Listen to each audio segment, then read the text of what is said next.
Dans leur parcours, les enfants qui sont suivis en protection de la jeunesse vont être assez nombreux à vivre un épisode de placement. Moi, dans le cadre de mon projet de thèse, je m'intéresse aux gens qui décident d'accueillir ces enfants-là, donc aux parents d'accueil.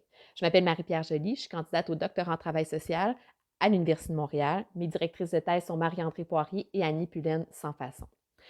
Dans le fond, je m'intéresse dans mon projet à la complexité du rôle de parent d'accueil. Quand on consulte la littérature sur ce sujet-là, une des choses qu'on apprend, c'est que les parents d'accueil peuvent se retrouver en tension dans leur rôle. Ils se retrouvent face à des situations complexes où ils doivent se positionner, puis pour eux, c'est pas toujours évident.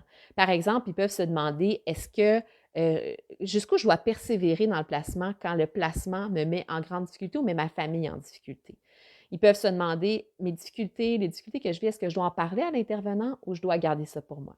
Par rapport à l'enfant aussi, ils peuvent vivre une forme d'inconfort. Par exemple, si l'enfant les appelle papa ou maman, alors que dans les faits, heu, l'enfant a déjà un papa ou une maman.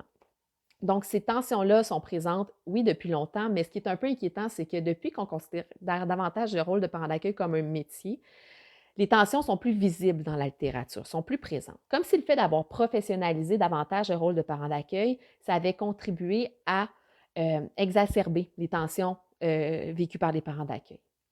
Donc, quand j'ai terminé ma recension d'écrit, j'en suis ressortie avec 2 grands constats. Le premier, c'est qu'on connaît assez bien les tensions que vivent les parents d'accueil, mais ce qu'on ne sait pas, c'est comment ils font pour manœuvrer à travers ces tensions-là, pour passer à travers puis continuer d'exercer leur rôle.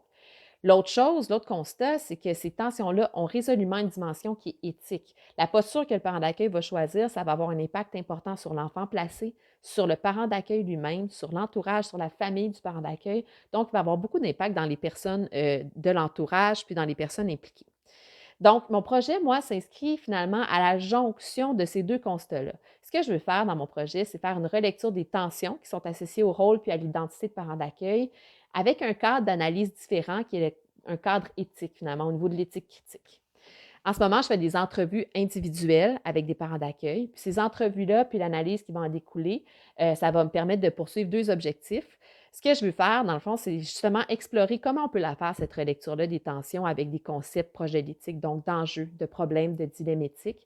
Puis le deuxième objectif, c'est de voir comment des parents d'accueil manœuvrent à travers les tensions, puis comment ils arrivent finalement à mettre en place une forme de raisonnement éthique dans leur rôle. Comment ils font ça? Comment ils s'y prennent?